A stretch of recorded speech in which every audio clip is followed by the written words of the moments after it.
coming out as gay for me was easier. Felt like there was less stigma to it than coming out as lonely.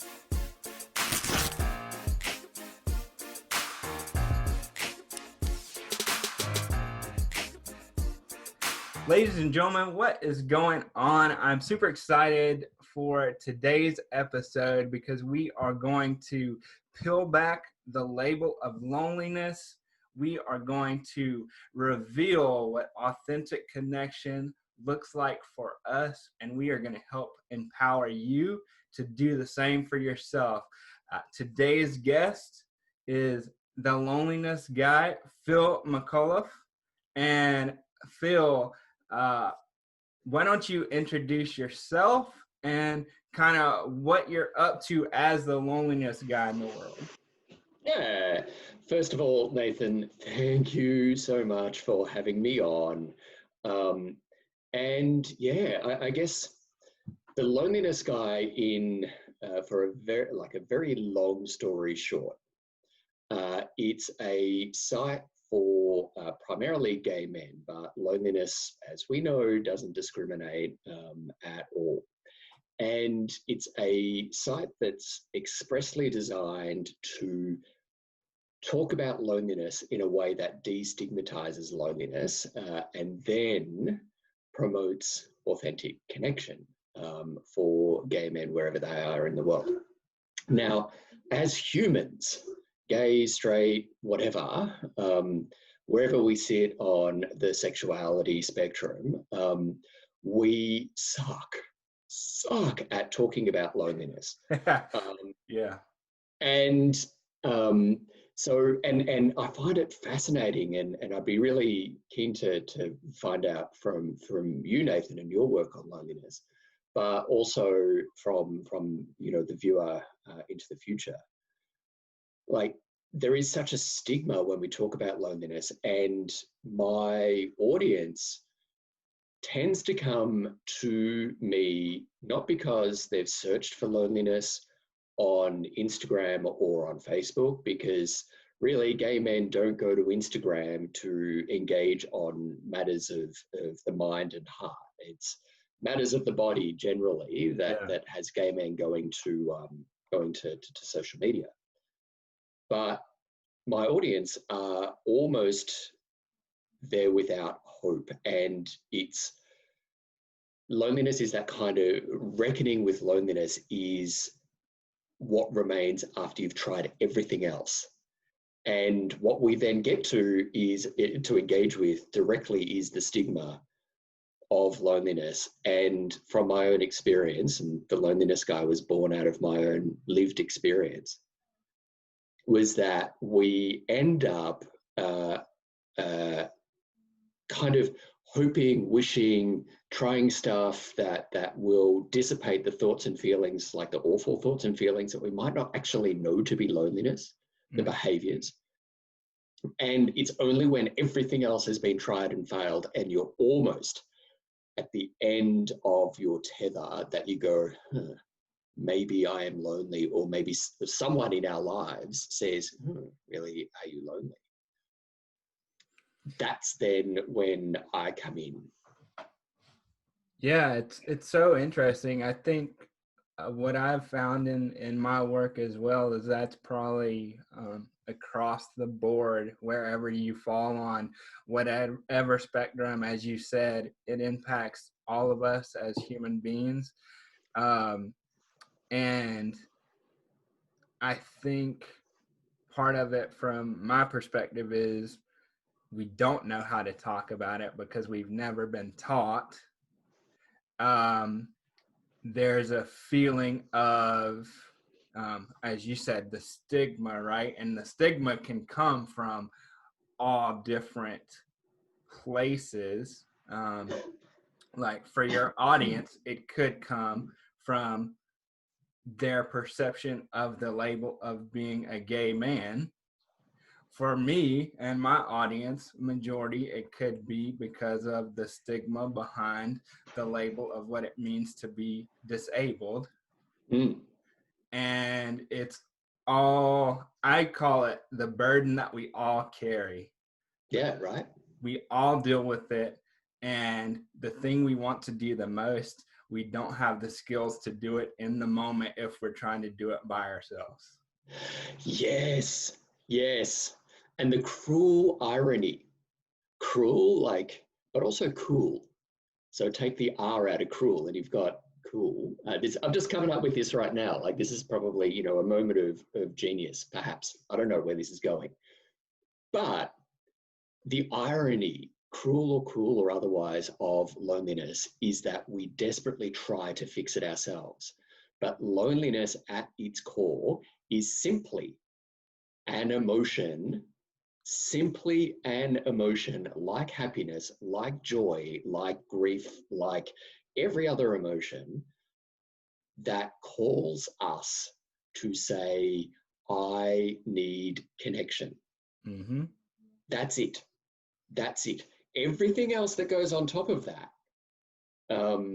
And, I work across two sites, loneliness-based sites. I've got the loneliness guy for gay men and the lonely diplomat for diplomats, and both born out of my lived experience. And the whatever we put on top of that basic emotion is stops us from engaging with the concept of an emotion. And we reason it away as humans.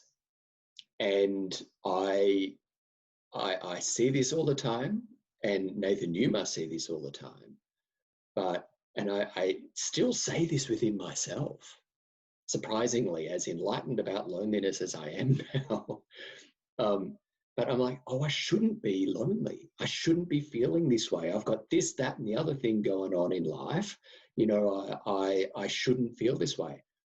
And to me, the word should sends up so many red flags because it speaks to a story that I've told myself or a story that I've chosen to believe that is stopping me from engaging with the truth, as uncomfortable as it might be in that moment.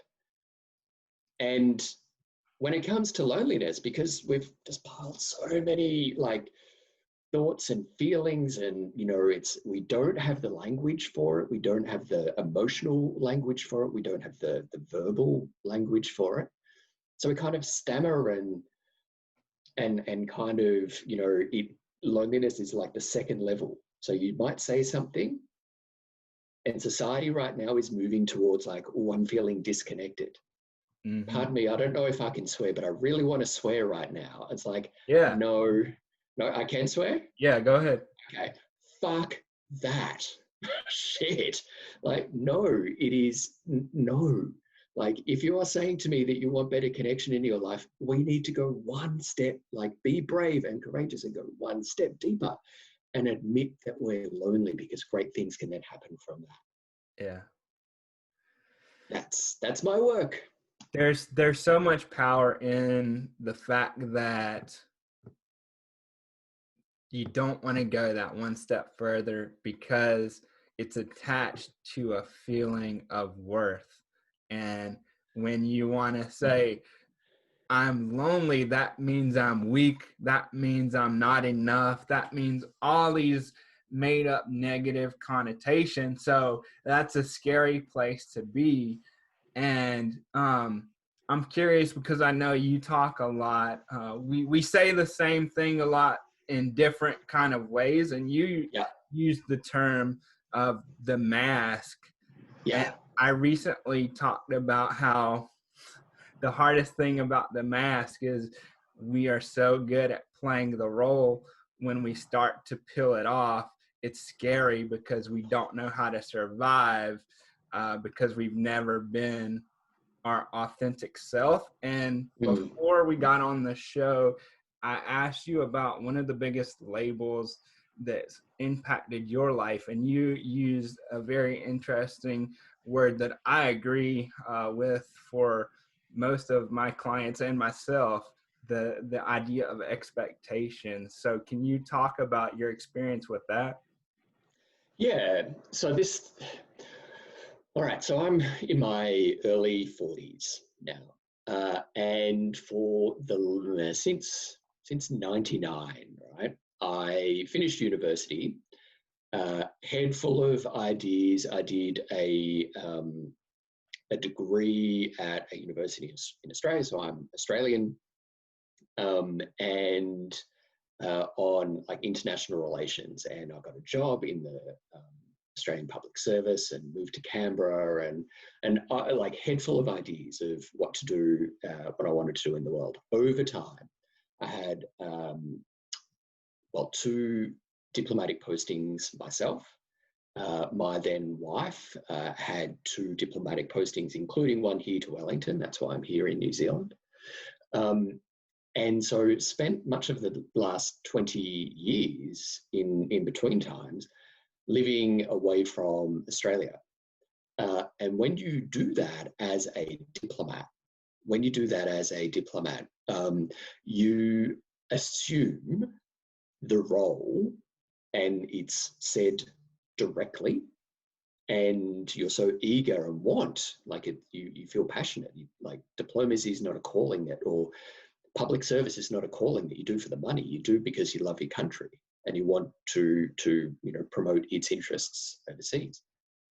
But in doing that, the price that you pay is that every time you step outside of your house, indeed just 24 hours a day, 7 days a week, wherever you are, insert name of your country. Mm. And the expectations that then come along with that. Whew. And the expectations that comes along with that is that you are, or like, you can't ever put a foot wrong. You can't make a mistake. You won't, and so then that morphs within us, Mm-hmm. that you don't try anything unless you know that it's going to be a success. Then perfectionism comes in, which is, as we both know, like just so connected to shame and worthiness and being safe and not allowing ourselves being seen. Those expectations, meeting expectations that frankly cannot ever be met. Yeah. They can never be met, but we kill ourselves, sometimes literally as diplomats. It's sometimes a very long, slow death of not being able to meet those expectations that we set upon ourselves. Translate that to being gay. And so, over that time, and part of my reckoning, and realizing that over that 20-year period, I had grown distant. I had no one in my life after moving 4 different countries, and I had lots of friends, but no friends, no one who knew me, and I didn't know me at all. Trying to meet those expectations, I'd lost me in all of that. In that time, as you were going through that experience, what was it like to actually try and express needs that you had that were going unmet? Or did you even, how did that come up for you? Yeah, I didn't have the words. Did not have the words at all. And I think my path to reckoning with my loneliness was a very long path. And it was, as I said, pretty much at the intro for this chat, Nathan, that I within myself, like, reasoned the thoughts and feelings away. I thought that actually this is the natural consequences of the choices that I've made. And now, well, here I am, about to turn 40, not really seen, not really feeling seen, not really feeling heard, not feeling that I belong, but feeling that I belong when I have my masks on.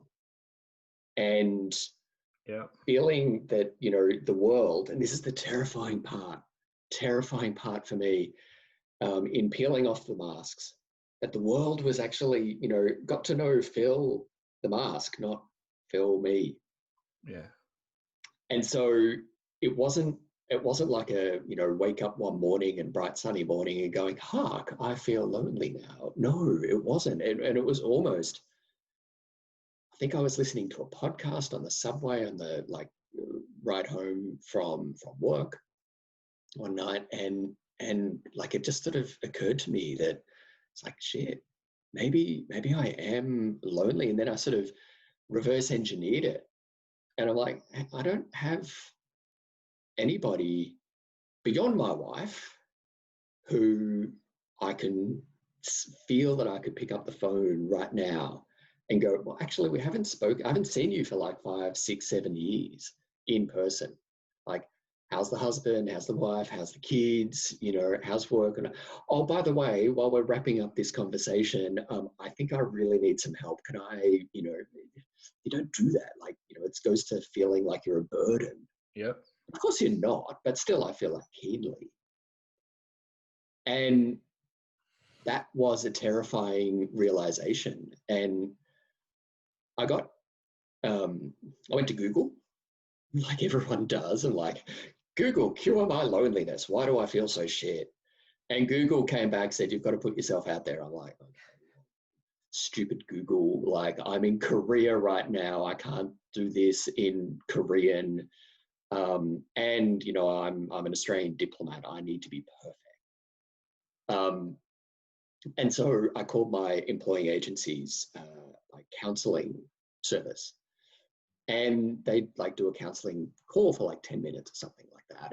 And at the end of it, and I'd like to imagine that she was a woman somewhere in Australia. She had a really thick Australian accent, and we were talking, and she's like, oh, you poor pet. It's terrible. It's terrible. Oh, that you're a bit lonely. Well, all you have to do is put yourself out there. I remember I was doing it in my office. And looking out over Seoul and going, well, okay, well, that's what Google told me. But also, out there, I don't know if you appreciate this, out there is Korea. I don't speak Korean. How do I put myself out there? And for ages, Nathan, I focused on out there. Mm-hmm. Because Google tells me as well, when you're wanting to work through loneliness, join a club, do something that you loved when you were growing up, and find other people doing it. I'm like, okay, well, how do I do that in Korea? Yeah. And I've got a busy job, and I'm a dad, and trying to be all things to everybody in my life. How could I possibly have time for this for me? And then, so I did all this, kind of heavy rain clouds on my head kind of thing, and I'm like, well, I can't be fixed. This can't be fixed at all. And I got help. I got a coach. In the process of that, I connected to me and started the journey of connecting to me and discovering myself again. Critically then, and this is the critical point of authentic connection, just put yourself out there. I focused on the out there, but we need to focus on yourself. Mm-hmm. 2 separate words there, self, out there. And we can run, and if we're engaging with the world, as I tried to do, putting myself out there while wearing a mask, then it's not authentic. It's not authentic. It might sort of scratch the itch. It might feel better for a while, but still we're going to get people relating to the mask, not ourselves. Yeah. And this is probably a disgusting analogy, but I'm going to go there anyway. When you're taking a mask off, it's like when a blister bursts and the very raw skin underneath, like a breath of air, like its slightest touch, you recoil, you wince in pain. Mm-hmm. Over time, that very new skin, that very toughens up, the sore heals, and it's meant to be hard, but you do it anyway, because that's the path to real and authentic connection. Beautiful. Yeah, it really does start and end with us. That's, if you don't know who you are,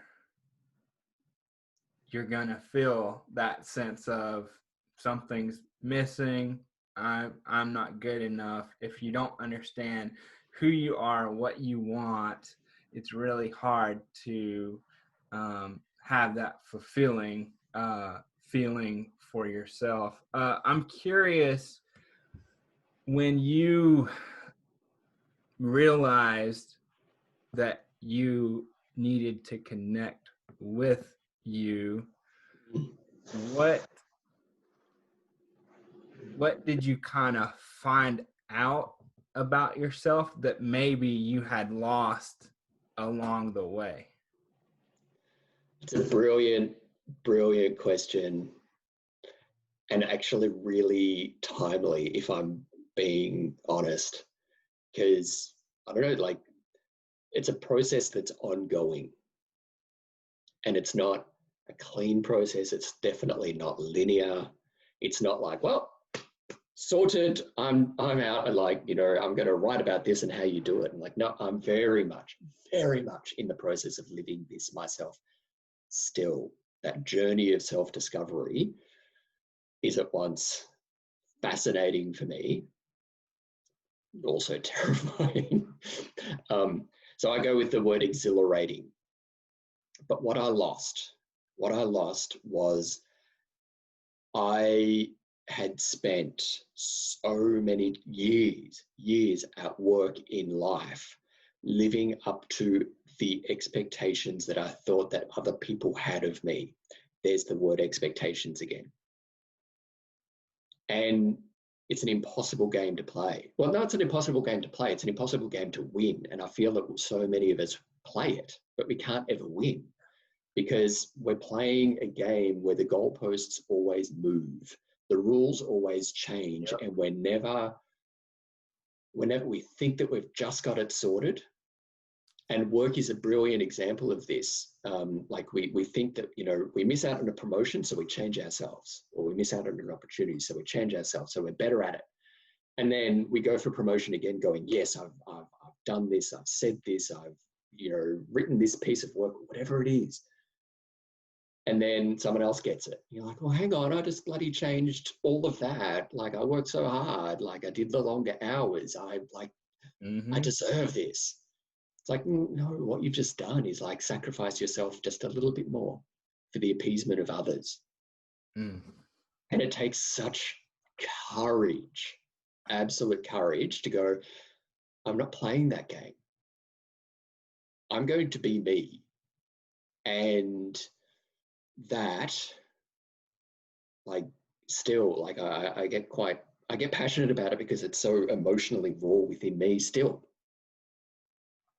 that, you know, I get tremendously upset with what I, like, how I sacrificed myself bit by bit, you know, poco a poco, to fit in with a mold of what I thought others expected of me, rather than allowing me in all my, you know, awesomeness, like my human awesomeness, to allow that to be. Yeah, I just want to pause here for a second and like let that sink in, and actually ask a question to the audience, just to think about, like, how much are you relating to this conversation? Has this been you at some point in your life? I'm sure there are people saying, hell yeah, that's me, that has been me, that's me right now.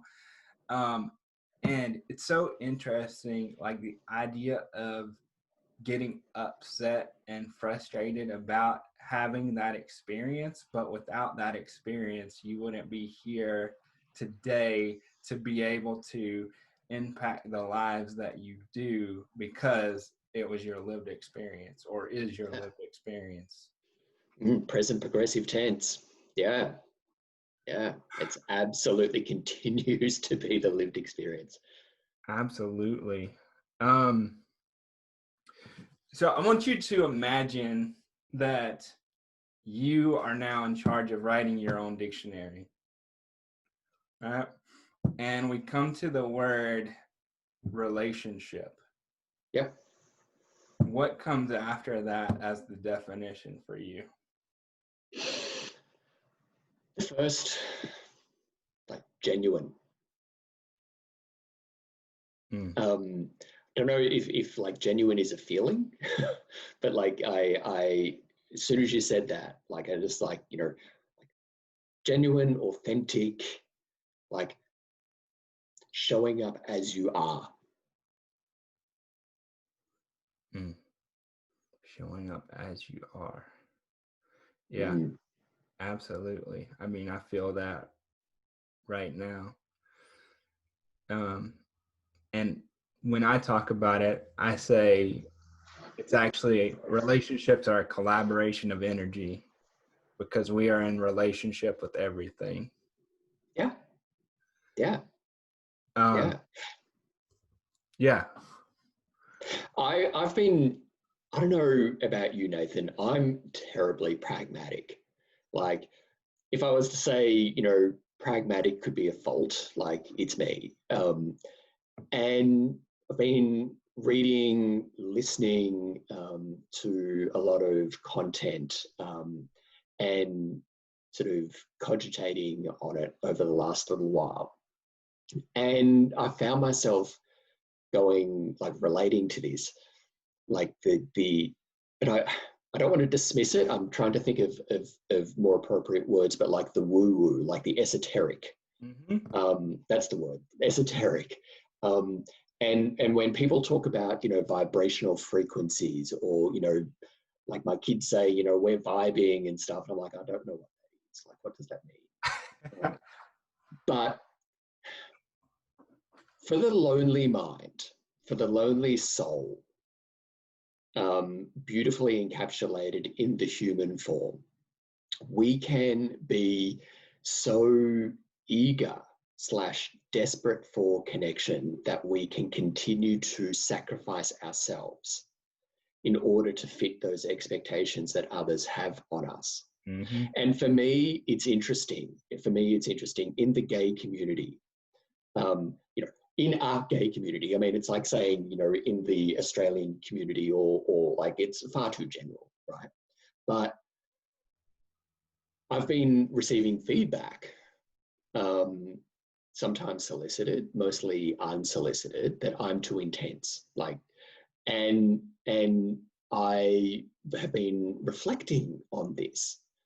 And the words that come up in my mind are like vibing, like, if I'm emitting a frequency that someone like a radio, perhaps showing my age here, Nathan, but I still have in my mind, like, those manual tuners from like tape decks in the 80s and 90s. And you tune in to someone, and we're not going to tune in. And for me right now, like right now, I'm working through within myself how I might not vibe with many people in my, like, engagement with people. I'm tired, Nathan. I'm tired of having numerous conversations at this level. I will, like, of course, I'm a human, so we start conversations like this, and, if someone says something, I'm so curious. I want to know why. And then, but if that person just wants to stay up there, I need to be able to go, you know what? Okay, good luck. Like, that's how this relationship is going to stay. But if someone's willing to keep on going down and have a real conversation where I feel like I see them, I get that spark of connection in me, that I feel seen, I feel heard, that I feel I belong in that moment, then I'm like, let's go right there. Let's do that. I want to see you. I want to hear you. I want to belong here. I'm done with having these kind of surface level conversations and having that suffice as that passes connection. That is not connection. That's just a chat. That's talking about the weather. That's talking, dare I say it right now, like about politics. That's like, not having that. Of course I can do it. I'm a diplomat, for God's sake. Like I can talk about nothing for like hours and make you feel good about it when I say nothing. That's the whole job sometimes of a diplomat. But I'm done. I can do it for work. I'm done in my life. And if people aren't going to meet me, if people aren't going to pull me forward to do that, then I'm having to work through in myself, like letting someone go. And for the lonely person, the lonely mind, the lonely soul, that's really hard. The strength that I'm now appreciating very directly of letting someone go and allowing them to be. Because when it was said to me yesterday that, Phil, you're really intense, my first response was like, well, I'm not changing that. And I was really proud of my response, because I'm like, rather than like a few years ago going, oh God, like I'm too much, like I've got to do it. It's like, no, fuck no, I'm not doing that anymore. It's like, no, you come to meet me. Otherwise, like, you know, I'm meeting you, I'm calling you forward. I'm creating that space where we can connect. I'm not interested in more small talk and having that pass as conversation, having that pass as connection, I should say. Yeah, and it's so interesting, because I think that happens a lot, where we as humans have been known as one thing for so long that when we start to go on this journey of finding out our true selves, that it freaks everybody else out, because they then get to look in their mirror and be like, oh, I'm not as happy with myself as I thought I was. And we start to play that comparison game, just because it's a natural instinct to do it. And people get really turned off by that. I remember a buddy of mine, I've known him forever, and he said some people, like you said, they're just not ready for the questions that you ask and the conversation that you want to have. And I was like, well, I said the same thing. Well, that's the way that I talk. I don't see that changing or going any other kind of way. So we're just not meant to be with each other at this time. And I find it, you know, in the gay community, like I'm not huge into hookups. I'm not like, you know, I'm my party days, if ever they were, like I think I was born 40. and I you know, even like at university, I had like, I would much prefer going to a pub and sitting over a beer and having a chat, like with some music in the background, like, you know, getting up, having a bit of a boogie if needed. But like the idea of going to a nightclub and like, no, it's like, it's too loud, too many people. And even like when I was 18 and I could do that legally, like I still didn't want to do it. Like, you know, but in the gay community, you know, it's you know, the conversations very safely stay up here. Like it's the hookups, it's the you know, sex, drugs, rock and roll kind of stuff. And you're exactly right. I liken it to, it's holding up a mirror and me being me. I appreciate this, can make people, gives people one less place to hide. And one less place to apply a band-aid, to apply an ointment to the wound within. And that can just freak people out. I'm okay with that because I remember being freaked out too. Yeah. It what was I going to say? It makes me think of the idea that, like you said, it's okay to not be ready for um, the connection at the level of somebody else. And some people aren't ready to be seen, and they're not ready to be heard. Yeah. Because, like you said, going back to the whole idea that we have to meet ourselves first, if you're not ready to be heard or seen for yourself, like by yourself in a private setting where nobody else can see, then it's going to be really jarring to have somebody else who can see you for you when you're not ready to see you for you. Yeah. Yeah. Yeah.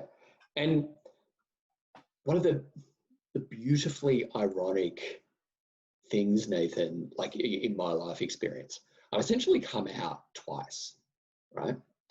And the first was as lonely, and part of the connection back to myself was reckoning with my sexuality. So I was with a woman for nearly 20 years, married for 16 and a half, got two awesome kids, got 13-year-old twins, and was happy enough. Mm. But part of that reckoning, and I hated it, and I deeply did not want to do it. Everything else was easy. And it has felt like, it's been the most recent, it's not the last, but it's the most recent reckoning within myself. There's more in there somewhere. But, over the last 18 months, well, really over the last few years, like, wrestled with my sexuality and came out as gay. Marriage ended, now in a committed gay relationship with an awesome man who sees me, who wants me to be me. And in this, and I'll go back to the coming out thing, but in this, when my partner Jeff and I kind of, awkwardly sort of said, I kind of sort of think I might really like you / love you. And, and he's just like, oh my God, thank God you said that. It's like, and because, oh my God, like, I love you too, blah, blah, blah. And that sort of, it never stops being awkward and weird and like teenagey. But the next night we went out for dinner, and I said to him, like, this is probably like the most unromantic thing that I've ever said to someone ever. But hi, I'm pragmatic. I said to him that I have come too far within myself, and I love myself. I've learned to love myself, to accept myself. The light, the dark, the good, the bad. I'm not changing for you. I do not want you to change for me, because you need to be you and I need to be me if there is to be an us. And it was like one of those like moments of like there's, when you're texting someone and you just see the ... And I'm like, oh God, what's going on? And he's like, that's like, I do not want you to change. Like, I only want to see you grow. I don't want you to like, and it's those kind of bold, what seems to be bold, but seems to be self-evident, like how we show up in the world. I'm like, no, there's going to be some boundaries. And like, I'm teaching you how to love me. I need you to teach me how to love you. Yeah. How to see you, how to like hear you, how that we can both belong as individuals in this relationship. But I want to go back to a couple of steps, like in the coming out twice. Mm-hmm. Coming out as gay for me was easier. Felt like there was less stigma to it than coming out as lonely. Admitting that I was lonely, that still, and I can see it like with people who have come out as gay and have lived like, as a gay man for, 10, 20, 30, 40 years, like the stigma of loneliness is such that it's easier to say, for many of us, to say that we're gay than it is to say that we're lonely. And that's so powerful. Isn't it? Isn't it? Because I would agree that the idea of saying I'm lonely has that much of a stigma for sure. And it's just so interesting because it impacts all of us, and we keep repeating because it's so true. It impacts every single one of us, and at its core, it is calling you to connect with other people. Calling you to connect with other people, not like the version that you've created based on other people's expectations.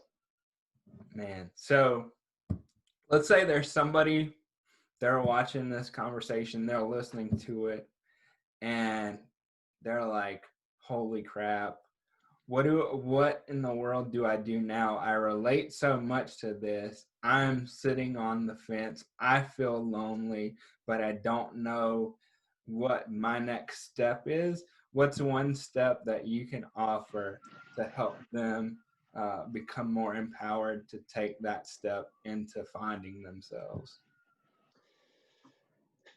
A really good question, and I'm going to limit myself to one thing. Okay. Right?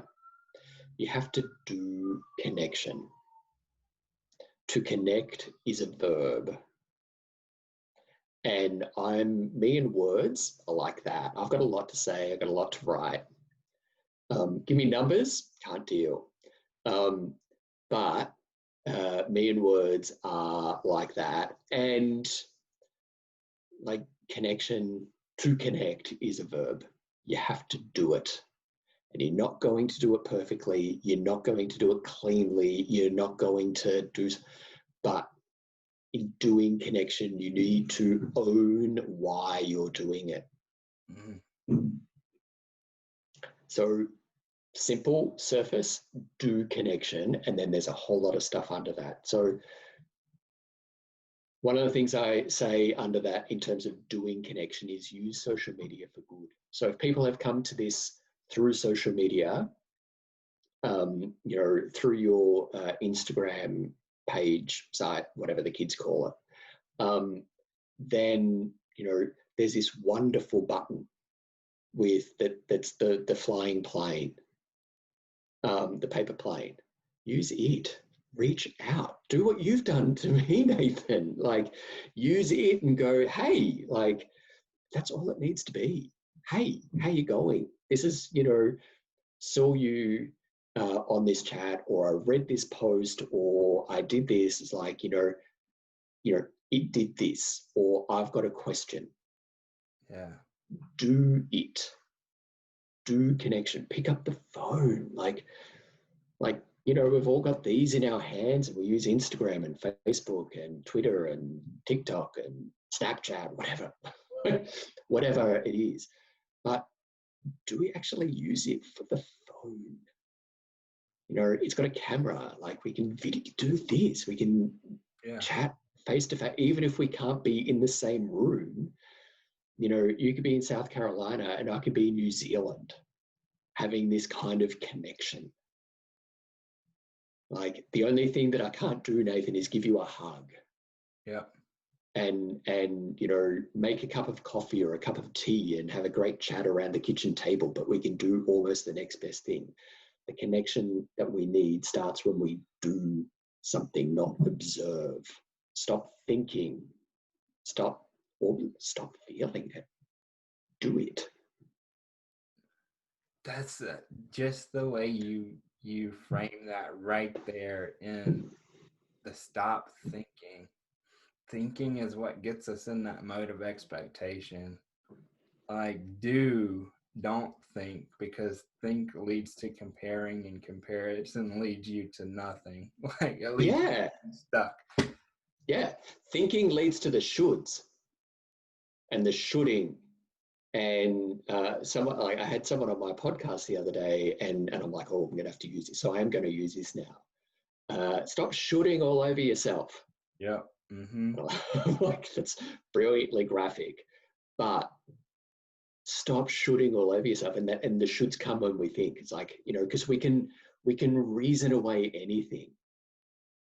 Yeah. And we can reason away the thought, like our brains can overrule our hearts. And if our hearts are telling us that we're lonely, if our souls are telling us that we're lonely, that we desperately want to be seen, that we desperately want to be heard, and we desperately want to feel that we belong, our brains can tell us that we're not worthy of that.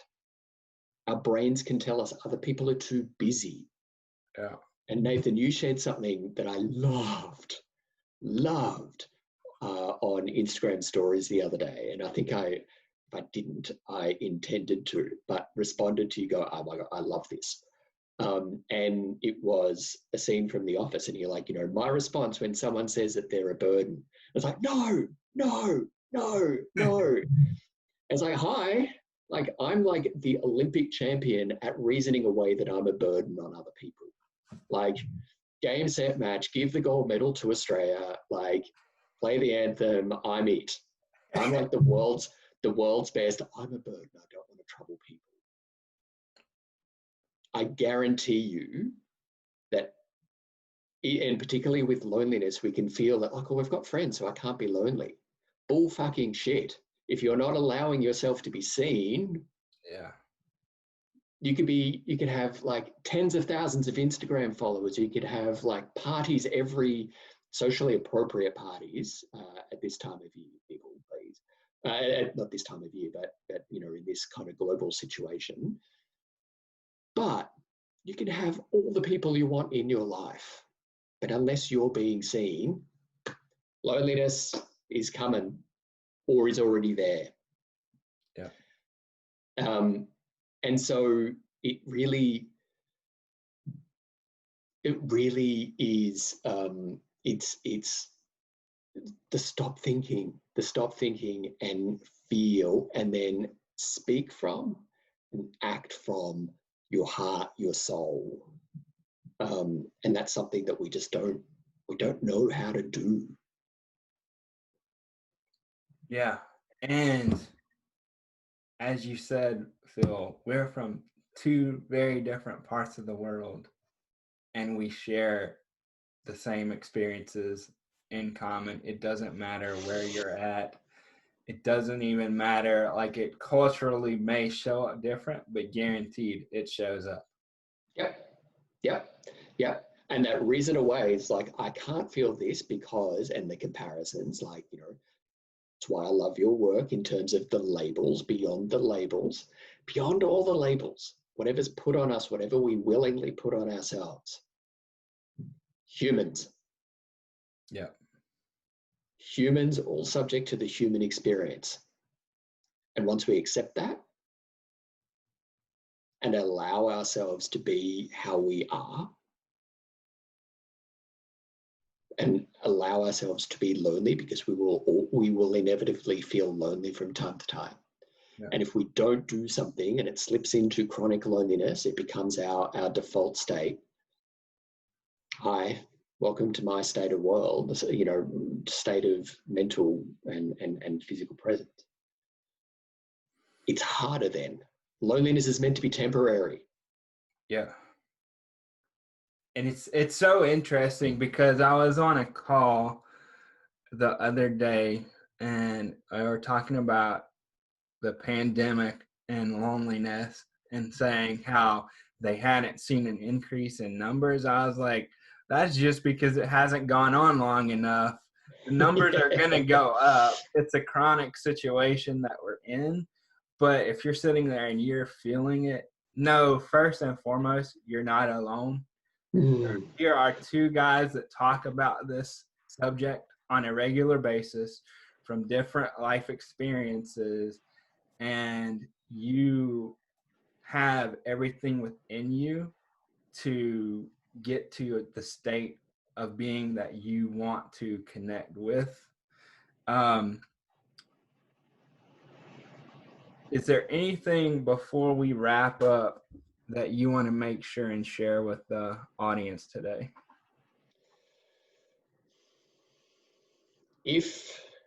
First of all, thank you so much for the opportunity to have this chat. If it's not clear now, I could talk about this for hours. And to the person who's watching, who's listening, I'll say this. It's like, yep, it's hard. Those roiling thoughts and emotions of once potentially, I hope, being inspired, but also being terrified of taking that next step. Good. Get comfortable. No, sorry. Stop getting comfortable. Don't be comfortable. Get comfortable with the roiling thoughts and feelings. Because the roiling thoughts and feelings mean that you're doing something different. And sometimes our loneliness comes from when we do something that keeps us comfortable, keeps us small. And we need to get that kind of authentic connection that we need to, I don't like to say this word, but we need to lean in to the roiling thoughts and feelings within us. Those roiling thoughts and feelings are completely normal. Do something now.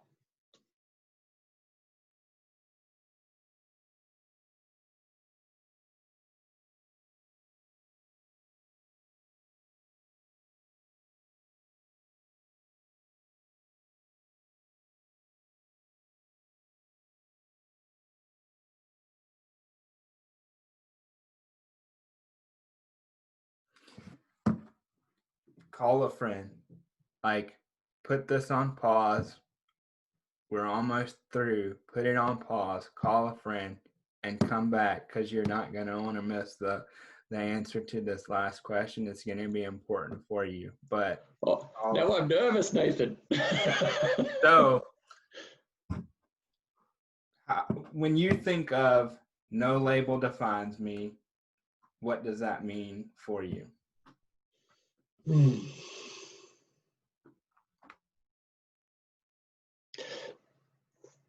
Pardon me. I'm me. I get to define what that means.